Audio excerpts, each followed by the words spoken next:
Varejo SA Podcast. Episódio 4.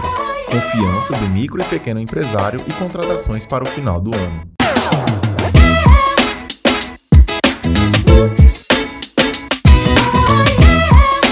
Olá, eu sou Marina Barbosa. Seja muito bem-vindo ao podcast da Varejo SA, o portal da CNDL, a Confederação Nacional de Dirigentes Lojistas, que reúne tudo o que você precisa saber sobre o setor varejista de uma maneira leve e confiável. Os efeitos causados pela segunda onda da pandemia da Covid-19 e as medidas de restrição adotadas nos primeiros meses do ano impactaram profundamente negócios e também a economia do país. É o que aponta a maioria dos micro e pequenos empresários do Brasil, entrevistados pela pesquisa realizada pela CNDL, pelo SPC Brasil, em parceria com o Sebrae.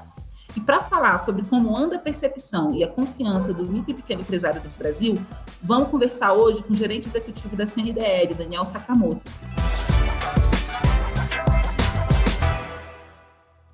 Olá, Daniel, tudo bem? Muito obrigada pela sua participação aqui no podcast.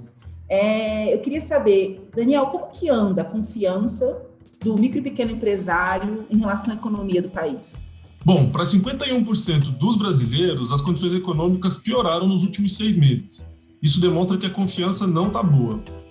Os índices de investimento também não estão altos. Ou seja, o empresário brasileiro ele não considera investir nos próximos meses. E isso demonstra que, apesar da melhoria em vendas, essa melhoria ela não se reverteu ainda num aumento de confiança a ponto de fazer com que os brasileiros voltem a investir nos seus negócios. Mas também, apesar deles relatarem essa piora, né, essa sensação de piora na economia, por outro lado, o cenário de avanço da vacinação e também da reabertura das atividades sociais e comerciais também parece que trouxe um otimismo, né, para o empresário. Realmente, o avanço da vacinação traz um pouco de otimismo para o empresário brasileiro, que considera que isso vai ser importante para a retomada dos negócios. Inclusive, os números recentes mostram um aumento das vendas, e isso traz, sim, um otimismo para os próximos meses.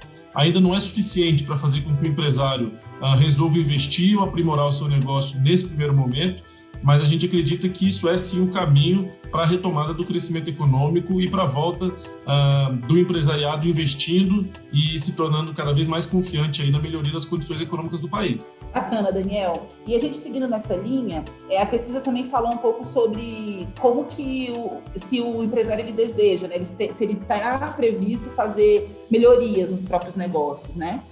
O que a pesquisa apontou sobre isso?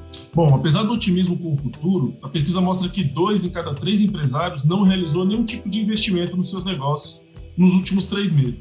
Isso significa que apenas 1/3 deles fizeram algum tipo de investimento, e esse investimento está vinculado com uma reforma na empresa, ampliação do estoque, compra de equipamentos, maquinários, computadores, implementação de algum sistema de vendas ou serviços online.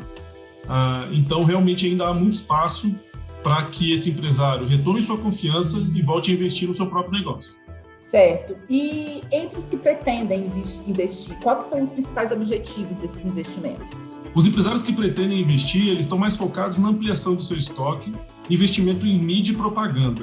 Alguns deles também pensam em fazer algum tipo de reforma ou compra de equipamentos. Esses objetivos eles estão sempre ligados à melhoria da produtividade do negócio, rentabilidade das suas vendas, e isso é o que deve ser fundamental para manter os negócios funcionando diante dessa crise que a gente está atravessando. Entendi, Daniel. E a gente sabe também que a confiança dos micro e pequenos empresários ela está diretamente relacionada também à sua disposição em contratar crédito e também para realizar investimento. O que a pesquisa apontou em relação a isso? Bom, a pesquisa mostra que 70% dos empresários afirmam que não pretende contratar crédito nos próximos 3 meses.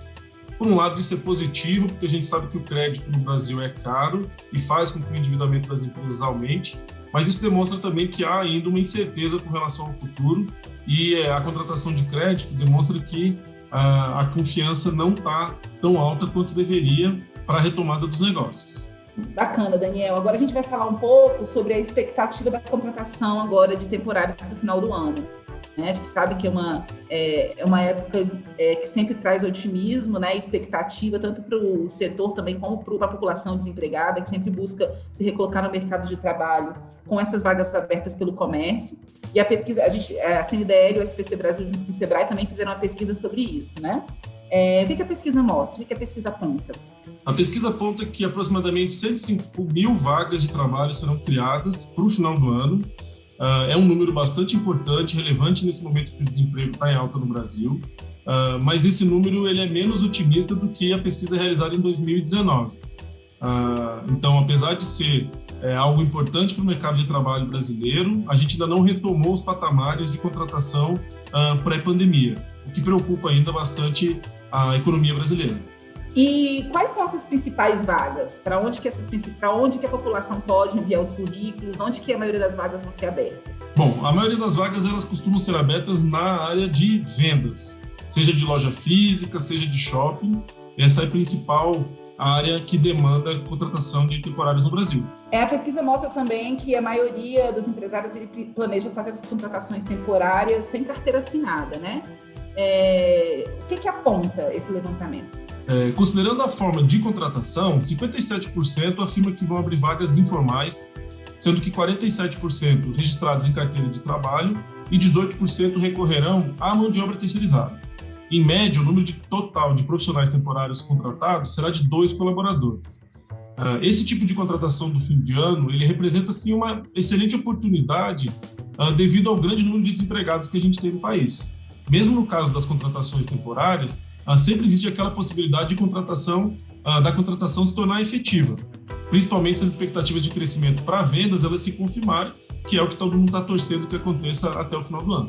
Muito bom, Daniel. E qual que é o perfil do profissional desejado? Com relação ao perfil do profissional desejado, a maioria das empresas afirma que não se importa muito com o sexo dos funcionários. E daquelas que se importam é mais ou menos dividido entre aquelas que preferem homens com relação às que preferem mulheres. Já com relação à faixa etária, a média é de 28 anos e que tenham pelo menos o nível médio completo.